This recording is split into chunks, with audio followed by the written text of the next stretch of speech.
तो आज हम दुनिया के सबसे बड़े लोकतंत्र की रूल बुक लिखे जाने की महागाथा को समझने वाले हैं। जी हाँ, भारत के संविधान का निर्माण, देखिए, ये सिर्फ एक दस्तावेज नहीं है, ये तो एक पूरे राष्ट्र के जन्म की कहानी है। सोचिए जरा, कागज पर एक राष्ट्र का निर्माण कैसे होता है। ये कोई छोटा मोटा सवाल नहीं था, बल्कि एक बहुत बड़ी चुनौती थी। एक ऐसी चुनौती जिसका सामना भारत के संस्थापकों को सदियों की गुलामी के बाद करना था। उन्हें सचमुच कागज पर एक नया देश गढ़ना था। 2 साल, 11 महीने और 18 दिन। जानते हैं ये क्या है? ये वो वक्त है जो हमारे संविधान को लिखने में लगा। और ये सिर्फ एक टाइमलाइन नहीं है, बल्कि ये गहन बहस, जबरदस्त समर्पण और न जाने कितने विचार विमर्श का प्रतीक है। ये दस्तावेज ये कोई एक पल में नहीं बना, बल्कि ये तो दशकों तक देखे गए एक सपने का नतीजा था। तो चलिए इस कहानी की जड़ों तक चलते हैं। आखिर ये सफर शुरू कहाँ से हुआ? देखिए, अपने संविधान का आइडिया कोई रातों रात नहीं आया था। अरे, इसकी जड़ें तो लगभग आधी सदी पुरानी थीं। तो आइए उस लंबे सफर पर एक नजर डालते हैं। ये मांग, जानते हैं, एक छोटी सी चिंगारी की तरह शुरू हुई और धीरे धीरे एक बड़ी आग बन गई। 1895 में बाल गंगाधर तिलक के साथ इसकी एक अनौपचारिक शुरुआत हुई। फिर 1922 में महात्मा गांधी ने कहा कि संविधान तो भारतीयों को ही बनाना चाहिए। 1934 आते आते एम.एन. रॉय ने पहली बार औपचारिक तौर पे इसकी मांग रख दी और आखिरकार सालों के संघर्ष के बाद 1940 के अगस्त ऑफर में ब्रिटिश सरकार को ये मांग माननी ही पड़ी। चलिए, मांग तो मान ली गई, लेकिन अब अगला और सबसे बड़ा कदम उठाना था। वो कौन लोग होंगे जो इस महान दस्तावेज को लिखेंगे? तो बस इसी काम के लिए एक खास सभा बनाई गई, जिसे हम जानते हैं संविधान सभा के नाम से। कह सकते हैं ये हमारे राष्ट्र के आर्किटेक्ट्स थे। और इस सभा के गठन की नींव रखी 1946 की कैबिनेट मिशन योजना ने। असल में ये ब्रिटिश प्लान ही था जिसने सत्ता के हस्तांतरण का रास्ता तैयार किया और इसी से भारतीयों को अपना संविधान बनाने का अधिकार मिला। तो फिर हुए चुनाव जुलाई अगस्त 1946 में, और जो नतीजे आए उन्होंने उस वक्त की पूरी राजनीतिक तस्वीर साफ कर दी। कांग्रेस को मिली 208 सीटें, मतलब जबरदस्त बहुमत। वहीं मुस्लिम लीग को 73 सीटें मिली। और हाँ, इसी बहुमत ने आगे चलकर संविधान की दिशा तय करने में एक बहुत बड़ा रोल निभाया। और फिर आया वो ऐतिहासिक दिन, 9 दिसंबर 1946। भारत का भविष्य लिखने वाले दिग्गज पहली बार एक साथ एक छत के नीचे बैठे। लेकिन जानते हैं, इस सभा की शुरुआत एक बहुत बड़ी चुनौती के साथ हुई। मुस्लिम लीग ने इसका बॉयकॉट कर दिया, जो आगे चलकर होने वाले देश के बंटवारे का एक बड़ा संकेत था। अब देखिए, इतनी बड़ी और महत्वपूर्ण सभा को चलाने के लिए एक मजबूत लीडरशिप तो चाहिए ही थी। तो सबसे पहले डॉक्टर सच्चिदानंद सिन्हा को अस्थायी अध्यक्ष बनाया गया और फिर डॉक्टर राजेंद्र प्रसाद स्थायी अध्यक्ष बने।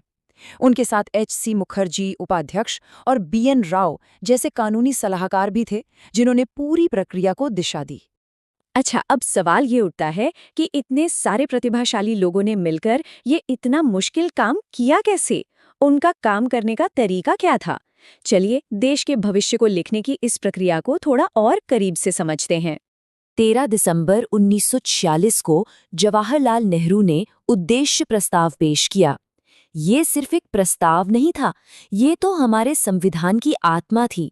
एक तरह से कहें तो ये वो गाइडिंग प्रिंसिपल्स थे जिन्होंने ये तय किया कि भारत एक संप्रभु, समाजवादी, धर्मनिरपेक्ष और लोकतांत्रिक गणराज्य बनेगा। अब जाहिर है, इतना बड़ा काम कोई एक साथ तो कर नहीं सकता था, तो इसे आसान बनाने के लिए पूरे काम को कई छोटी बड़ी कमेटियों में बांट दिया गया। हर कमेटी को एक खास जिम्मेदारी दी गई। जैसे किसी को मौलिक अधिकारों पर काम करना था, तो किसी को केंद्र और राज्यों के संबंधों पर।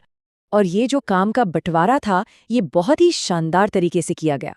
कुछ बड़ी कमेटियों की बात करें तो प्रारूप समिति के अध्यक्ष थे डॉक्टर भीमराव अंबेडकर, संघ शक्ति समिति को जवाहरलाल नेहरू देख रहे थे और प्रांतीय संविधान समिति की कमान सरदार पटेल के हाथों में थी। मतलब हर बड़े नेता ने अपनी विशेषज्ञता के हिसाब से जिम्मेदारी संभाली। वैसे तो सारी कमेटियां ही जरूरी थीं, लेकिन इन सब में सबसे अहम थी ड्राफ्टिंग कमेटी, यानी प्रारूप समिति, जिसके अध्यक्ष थे डॉक्टर बी.आर. अंबेडकर। इसी कमेटी के कंधों पर संविधान का पहला ड्राफ्ट तैयार करने की सबसे बड़ी जिम्मेदारी थी। इसी ड्राफ्ट पर तो बाद में पूरी सभा में बहस होनी थी। तो सालों की जबरदस्त बहस, सैकड़ों संशोधन और दिन रात की मेहनत के बाद आखिरकार वो पल आ ही गया।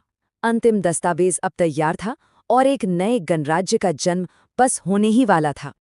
यहाँ 2 तारीखें हैं और दोनों को समझना बहुत जरूरी है।